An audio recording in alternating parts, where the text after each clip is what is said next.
Mark, you there? I am. Okay, we're all back. Okay. Right. Am I still Mark, the host, or do you have to transfer the host?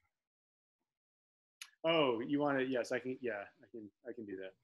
Mark, could I just jump in here while we're doing that and say, I think you're making the point that the value of this spreadsheet is largely based on how confident we are in the assumptions that were used to produce it. And so I think that raises a question. If we do have doubts about, or let's say concerns or questions about some of these assumptions, what's the best way to deal with that?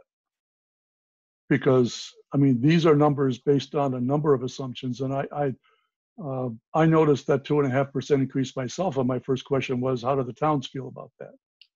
I was gonna say, that's the only assumption that I'm not necessarily not comfortable with, but I know it's gonna be hard because I don't know what the percentage increases that Gail Montague has had, but I know in my communications with Joanne, typically, there's 3 and 4% increases, and I don't know that the member towns really push back on that. I think they fund that. Well, we do. I do know how that works, and Yeah. We do fund it because we have an agreement that's now about 10 years old to devote a certain portion of our available funds to the district assessment. And I don't know if that would work with Pioneer or not, but that agreement was reached after a period of considerable conflict in which school budgets were not approved, and the state came in and took it over, took fiscal control for a couple of years. Well, and I would really hate so to I think see it's an Pioneer get to open that question. point. Pardon? Yeah. Yeah, I I mean, said I would really hate to see Pioneer get to that point. Well, I think everybody Oversight, would, but on the other hand, that may be where things are headed, unless there's a dramatic change in something. That was the impetus in Gil Montague. Yeah. And all I'm saying is that to simply say, well, okay, 2.5 means that the shortfalls are smaller than they would be if it was 1. Yes, it does. But if 1 is Our more towns would realistic, tell you they let's look want at realistic. 0. So. Right. Well, maybe that's where. I mean, that's where. I mean, we're probably. Maybe we should. Maybe this is one of what Alan likes to call a parking lot issue then, because I think that that particular assumption should be revisited. If the towns want 0, then going ahead with projections that show 2.5. I think we at least need to be clear that there's probably some issues involved with that. I guess my thing is, if the towns are willing to put in extra funds to fund education, if this merger happens, I think that's what really needs to be asked. If it's simply a fact that they don't want to fund the education as it stands for some reasons or another, even though we have done a complete 360 in the last 2 years financially, then I think that is more than, this committee or any of us within the schools are going to be able to tackle, because it's, politics is what it really boils down to, unfortunately, and it does affect the education of the students. And we decreased our budget significantly this year, obviously for COVID, but we did present a 0 increased budget originally, and 1 position was added back by the school committee. So, we only had a $70,000 increase in our budget that was voted back in February. You're talking about the FY20 budget? No, the FY21. The original FY21 budget was a $70,000 increase, and now we've decreased it over $400,000 in the wake of COVID. But the original budget that was presented was a $0 assessment increase. Well, the original budget that was presented in February was $14,889,000. that was $700,000 more than the FY20 budget. So I don't know why you are saying it was level. Because we're talking about assessments right now, Jane. We're not talking about. I'm talking about budget. Right, but that's not what we're talking about in this conversation. We're talking about will the towns be willing to increase assessments 2.5%? That's the revenue line that's being discussed right now. Well, and I don't think we have an answer to that question today. So Right. maybe we should park that as a question that needs to have further discussion. Well, Mark, correct me if Talk I'm about- wrong, but the way that you arrive at assessments is by knowing what the budget is and you work from there. If the school Exactly district, true. So let me comment on that. And this is an update as to where we are overall. I've received the draft from Mars relative to the combined high school, the combined middle school, etc. So I'm prepared to start putting together a regional budget. And from there, the assessments. So it's like a catch-22. It's hard to answer the question, will the towns agree to any percent increase in town assessments without seeing what it is as a combined 6-town region. So that's in progress, or that will be in progress starting tomorrow to put that piece together. I have to do a section on the baseline and write that up, a section on the 5-year do nothing and write that up, a section on the regional budget, and a section on assessments. At that point, the report will be put together as a first draft. And Are we getting ahead of ourselves a little bit here? Can we just talk about this document? I'm putting this document into context, Mike. I understand that you've got more work to do, and we will see what that is, what you produce. Right. I've got, I mean, there are a number, that 2.5% is on the first line of the revenues, and there's a number of other assumptions among other revenues, and I did have some questions about those too. So I just want to make sure we have time to talk about those. Well, go ahead and ask them then. Go ahead, Mike. Well, moving on to the cherry sheet.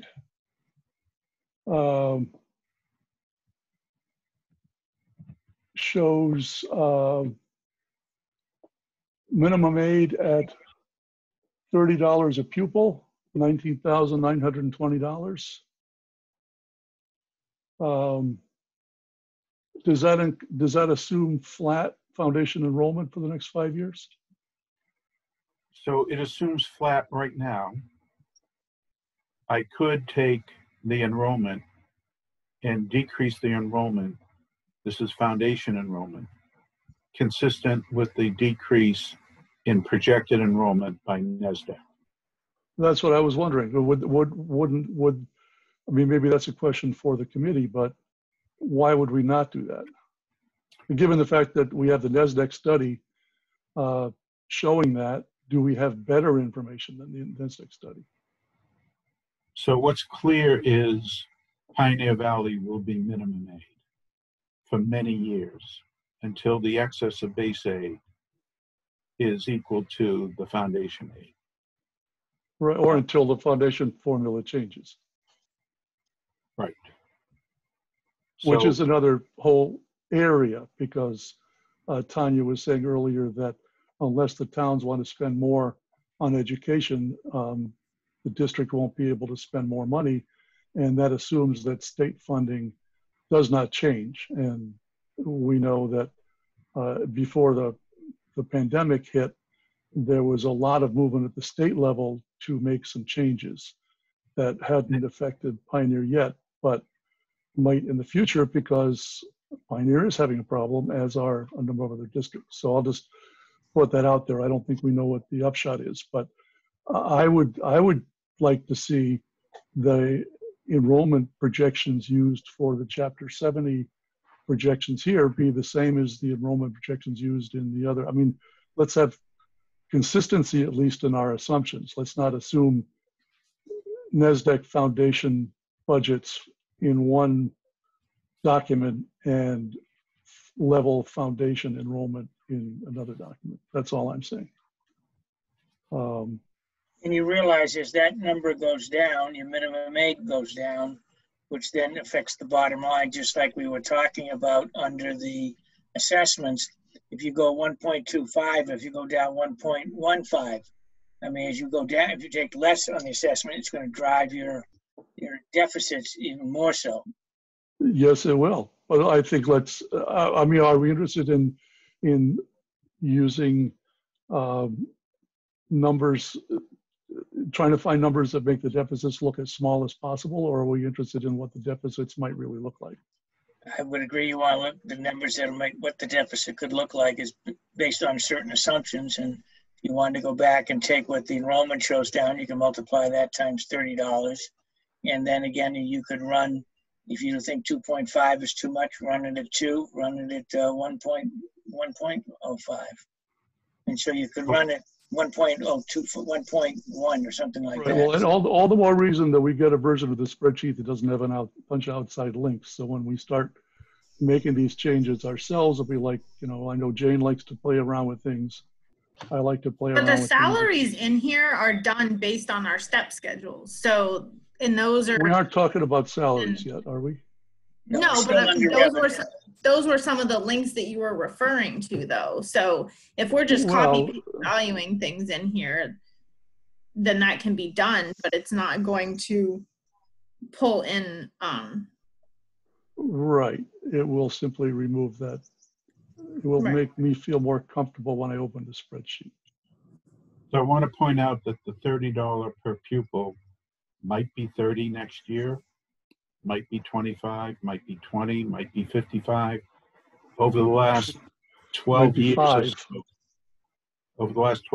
it's ranged from $20 to $55. In talking with Rob O'Donnell, he suggested to maintain it at $30, which is the current level. Can I just say something real quick too? And I think that the you know, Mike makes a good point too, because, you know, they have something in place where their towns are required to, or whatever, to fund the education, where Pioneer doesn't currently have that. And that unfortunately makes our job at Pioneer very difficult. So if I was going to be perfectly honest, I would probably change that revenue line to 0, because we are not getting the support of the towns to fund the education at Pioneer.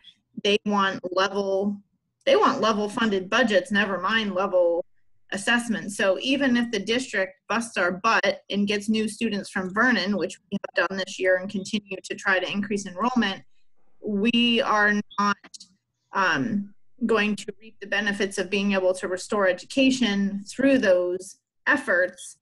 The towns basically at this point want all that money back on their end. So I don't know that we're going to get anywhere with that revenue line. You're talking the assessment line. You're not talking minimum aid. No, we're talking just in general, the revenues. And, you know, when we're talking the minimum aid, you know, we're talking $15,000, $20,000 a year up against $400,000 and $500,000. So if we simply took out that minimum aid increase and just left it flat across the board, because we don't know what the enrollment's going to do and we don't know what that per pupil is going to be, I think that would be a more accurate way. You know, if you want to take out all the variables, just take out any increases altogether in the cherry sheet. So because we are base aid. Just so I understand what you're saying, Tanya, but what you're saying is you wipe out the 2.5% increases and keep your enrollment flat, so we don't see any decreases in enrollment over those projections? Well, not even any decreases in enrollment, but we can have decreases in enrollment and our base aid essentially stays the same. So we just wouldn't be getting that additional $30 per student. So if you kept our if you kept the cherry sheet at the FY21 funding level across the board, because we don't know what the per pupil is going to be and we don't know what our enrollment is, then you're being conservative in your cherry sheet revenue estimate. Well, I think we can, it may be up to the committee to talk about that type of question. I mean, yes, we could do that. I would just think whatever we do in that regard should also be done with the Gil-Montague projections. We're going to level fund some line cherry sheet, then we should do it on both sides so that we're comparing apples and apples. But Gil-Montague is not a base aid district. Their formula for— I'm talking about the dollars from cherry sheet. I know they're not. I know they're different, and that's fine.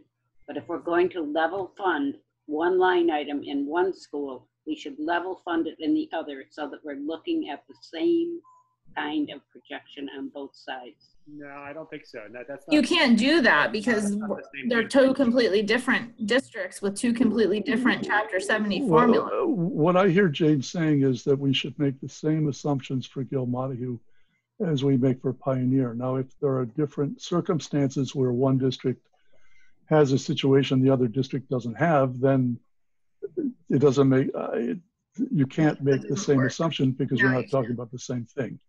No. But I mean, on this particular assumption, see, I'm not sure that, I mean, this meeting is going to go on for a long time if we have to agree with everyone right now what all these assumptions are. Maybe it's better to just go through them, raise some questions, and if we get a version of the spreadsheet that we can then plug different assumptions into, we can see what that does. It seems to me that's part of what our committee is supposed to be doing. And we'll come up at the end of that with something that we feel comfortable with, maybe more than one version of, of different things that we feel comfortable with. If I could chime in, Mike, I think Mark, what Mark set up for us is to give us the do nothing and then explain the assumptions that he made going forward. I agree with you that I think we just need to let him finish with the assumptions that he's made, that he's put into this, and then we can apply and make sure that we're clear on those assumptions. And if we think that they need to change, then we need to be clear going forward as to how we explain to the towns that we decided to make changes to those assumptions and why. But, exactly. Right. But the baseline is to start from what Mark is. So Mark, I'd like to just kind of have you finish walking us through with the assumptions, and then we can, later on we can argue about what the assumptions might or should be. Well, and Tanya's here because she's the source for a number of these assumptions. Right. Yeah, right. No, I agree with that. So her input may be helpful at some points. Yeah, I agree. All right, so we went through 2 revenue line items and we have questions on the assessment percent and we have questions on the minimum aid. Transportation also has an assumption.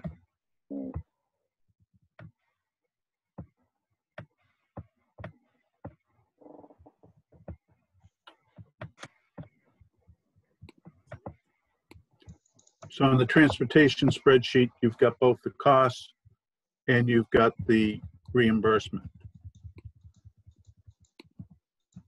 And the way the reimbursement works is last year's transportation costs times the Chapter 71 reimbursement rate. So here, Mark, are you on the bottom. Hey, Mark? Yep. If you're showing us the screen, I think for some reason your sharing has stopped, at least on my end. If you try try resharing. Yeah, I can see it. There's I can see it. Yeah. It says I am screen sharing. Huh. For some reason I'm not getting it, but that's okay. All right, so quickly. What tab are you in, just so I know? I'm in the transportation tab. Okay. Okay, go ahead. Keep going. So the assumption is a 72% reimbursement. Based on, can I ask where that came from? well, right now the reimbursement's around 80%. And both Tanya and I don't feel you're going to see 80% reimbursements going forward. So again, is that 72? Is that 75? Is that 70? Is that 68? We don't know. We don't have a crystal ball on that. And I'm in touch with DESE often, and they simply don't know. We're trying to be conservative as well because we don't want to overestimate our revenues, just like we're talking about not overestimating assessments. We don't want to overestimate transportation reimbursement either, because that got this district into trouble with prior administration. And I would add that on the transportation, it's on the eligible, those kids that are transported more than 1.5 miles. And that information comes off of the end of year report. So right, and there's an adjustment for that in there too. You see a 93% factor, that's the eligible kids. You see the reimbursement rate, and that gets you to the Chapter 71 transportation reimbursement, which is carried forward to the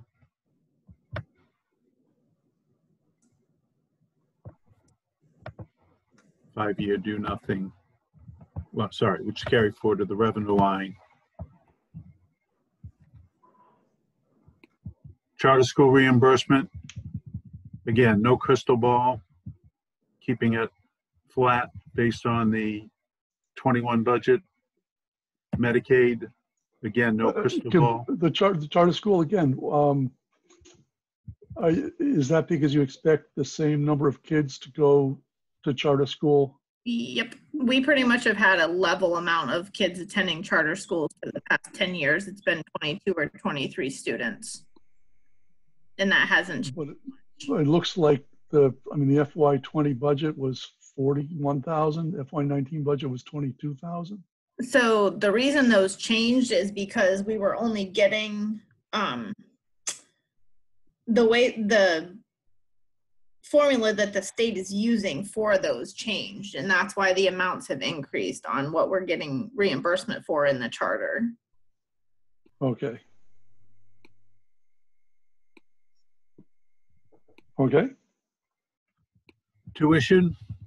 This is tuition revenue coming in based on conversion students, which have been increasing per year. And the reimbursement rate, it's been increasing, I believe, 2% a year. Is that right, Tanya? Yes. So the tuition actually gets set by the state of Vermont, and it goes up about 2% a year. And we've been adding Vernon students every year over the past couple of years and continue to do so. We've even had kids come in the middle of the year. So this year we had some excess tuition over what was budgeted based on, some kids joining the school during the year. So our outreach program there has gotten better, and we actually do expect it to get even better as the years go on and our programs continue to grow or get better. But that's not something that we, again, no crystal ball. We can't say we're going to get 10 extra kids. We just don't know. Do they come to the middle school? What's or the just the high tuition school? rate, Tanya? What's the tuition rate that you So get? this year the state, it's set by the state of Vermont. We don't get to have a tuition agreement and pick it. So this for FY20 or the FY21, the 2020-2021 school year, the state tuition is $16,233, but the school committee votes on that every year, and we usually just do something very close to that. So we did $16,200. So that's what this base is off of for the FY21 budget, with an increase of 2% each year. But last year it was $15,933 or something similar to that. So I went back and calculated what that tuition rate increases, and it's 2% a year. Do students come to the middle school from Vernon or just the high school? It's middle school through high school, because they only have an elementary school, and their choices are Brattleboro area middle school and high school or Pioneer, and the trend for them. You run a bus up there to get them. So we don't have a specific bus for them, but because we border Vernon, we do have a turnaround at their town line, and we do offer transportation if there is room on the bus. And in the past years, we have had room to transport those students that have needed it. Okay.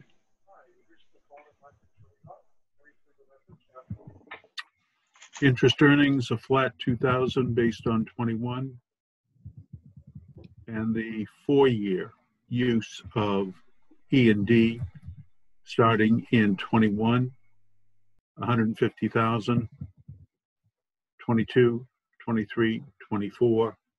Tanya and I have estimated roughly 660,000 available over that 4-year period, including the 510 certified as of 19 and some projected surpluses coming out of the 20 budget. Questions on revenues?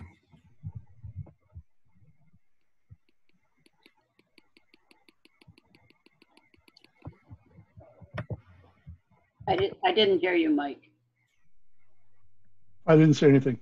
Oh, that's why I didn't hear you. Okay, so now we're into the expenditures, which I've highlighted on the screen on the left. And each of these that are highlighted have a corresponding blue file from where the numbers come. The debt numbers come off of the central office summary.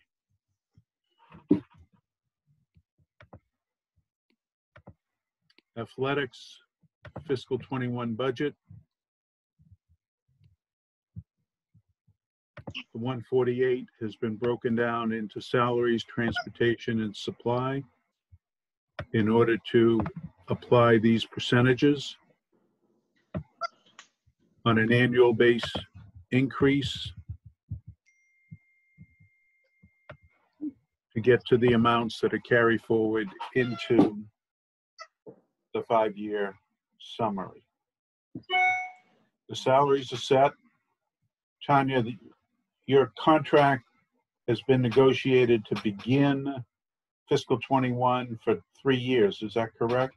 No, so 21 is the last year of our 3-year teacher's contract that's currently in place, and our support staff contract is staggered, so that will end in FY22. Just to back the assumption that's being used here, the 4.5%, it is, last year when we did this, the first go around, we took the people that are across the board at whatever steps they're at, the percentages that those steps get increased. Our steps 1 through 7 are a 3% increase, 8 through 15 are a 3.5% increase, plus the COLA increase. And then we also took into account the number of people that are at step 15 that only get COLA. And we came up with this 4.5% average increase across the board for salaries.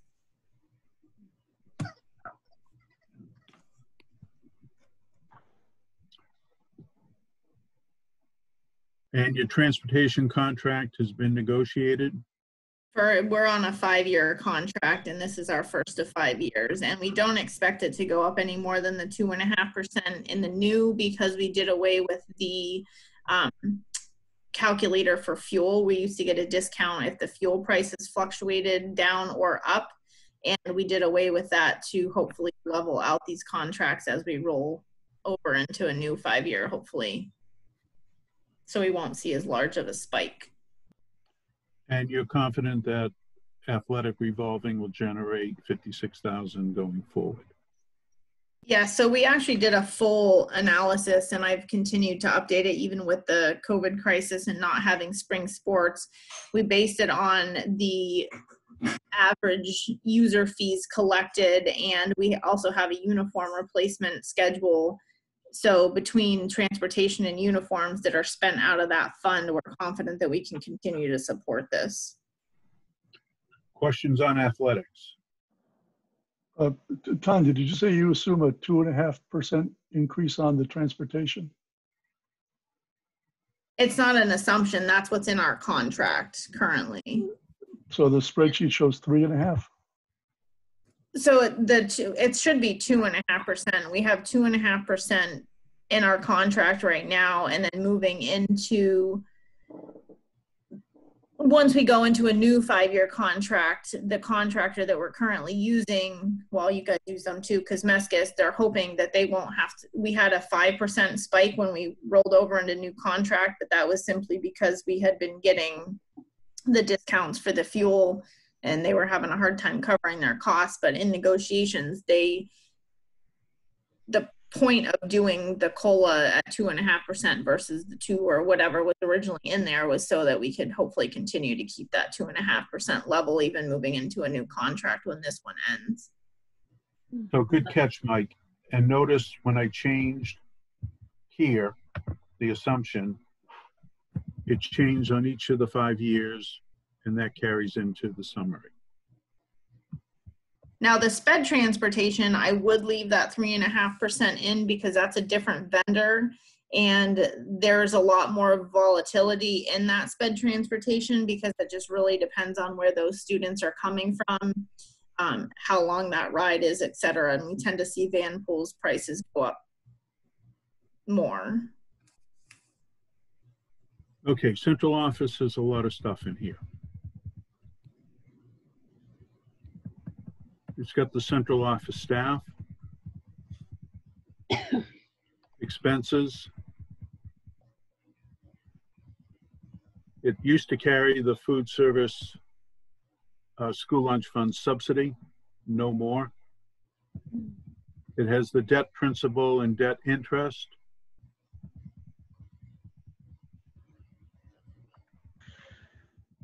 And the special reserve contribution.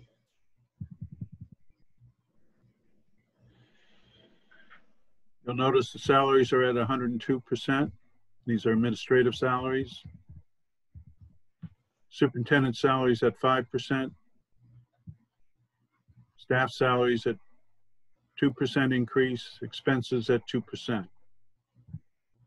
Debt service payment schedule over here, and the reserve contribution over here. So the way this works is you've got your 5 years. By statute, this is the percent on the prior year budget. So in 22, the prior year budget is 21's budget. So the requirement is 143,000, which is 1% of 14 plus. The balance as of 20 is 107. So the contribution is the difference between the balance and the requirement. And this continues going forward. In 23 and beyond, the contribution requirement percent is 1.5, up from 1%. In prior years, it was 0.7, 0.5, and now it's into the 1s and 1.5s. And the formula continues here. So you got 36,000 in fiscal 22 as the contribution dollar-wise. It jumps to 76,000 in 23 because the percent increased, and then it's diminished because Pioneer is almost at the requirement.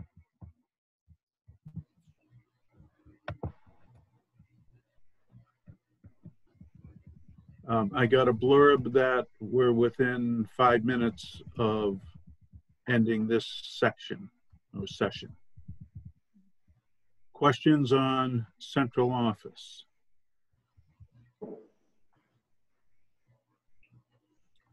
So the debt is here.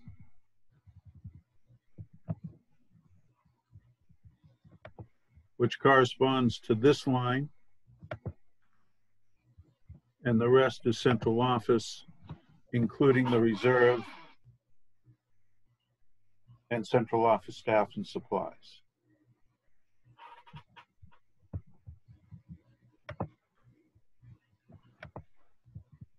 Elementary administration, almost totally salaries. So I just took 104.5% for the years. If you want me to, I can make that 102.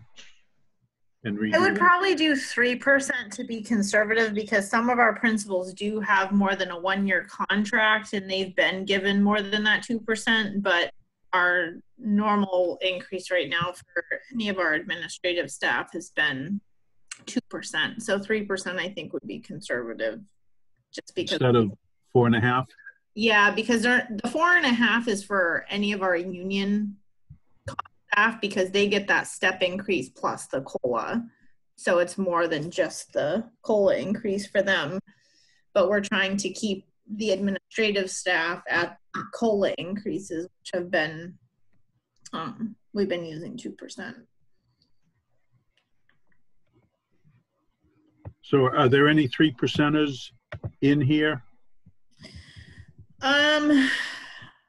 Northfield's, and it's not exactly 3%, but we did have a principal with a larger increase this year, and that will probably end up just being 2% going forward because she was new.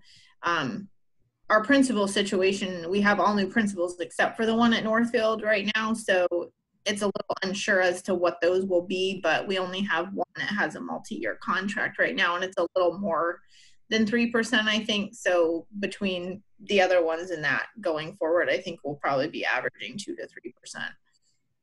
But it's really hard to say because those are negotiated contracts.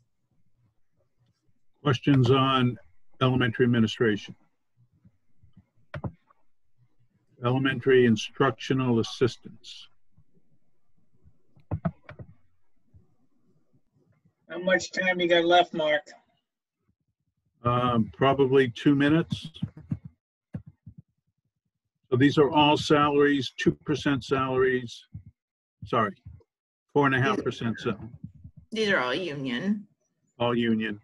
And the offsets in here are from our early childhood tuitions or grants that fund the preschool program. And those are fairly stable or increasing each year.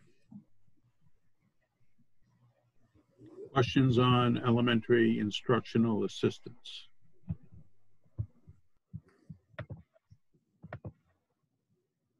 So here's the first detail sheet that supports that. Tanya, you just want to make a comment on this? This is just something that we do because we put together summary sheets that we can access throughout the year as teachers change and stuff. But this is just your, in each of the schools, you have a preschool, kindergarten aide, and then some of the other have supporting. Obviously, you still see Warwick in here. Those aides are being, those aides would be, they're not being eliminated, they're being moved over to Northfield to combine with some of the needs there. So even though they're listed as a different school, those staff members are still within our district for next year. I'm pointing this out because it's not a blue tab. Yeah. And the blue tabs are the ones that carry forward. Right. And this is just support. That is just pretty much how I go from my current year contract to the next year's contract through VLOOKUPs and so forth. And that's how I build my budget. So some of this is just how it's built behind the scenes. All right, elementary salaries. All salaries, all union, 4.5%.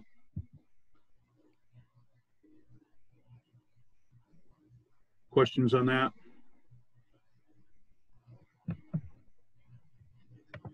No, I'm good. Elementary supplies,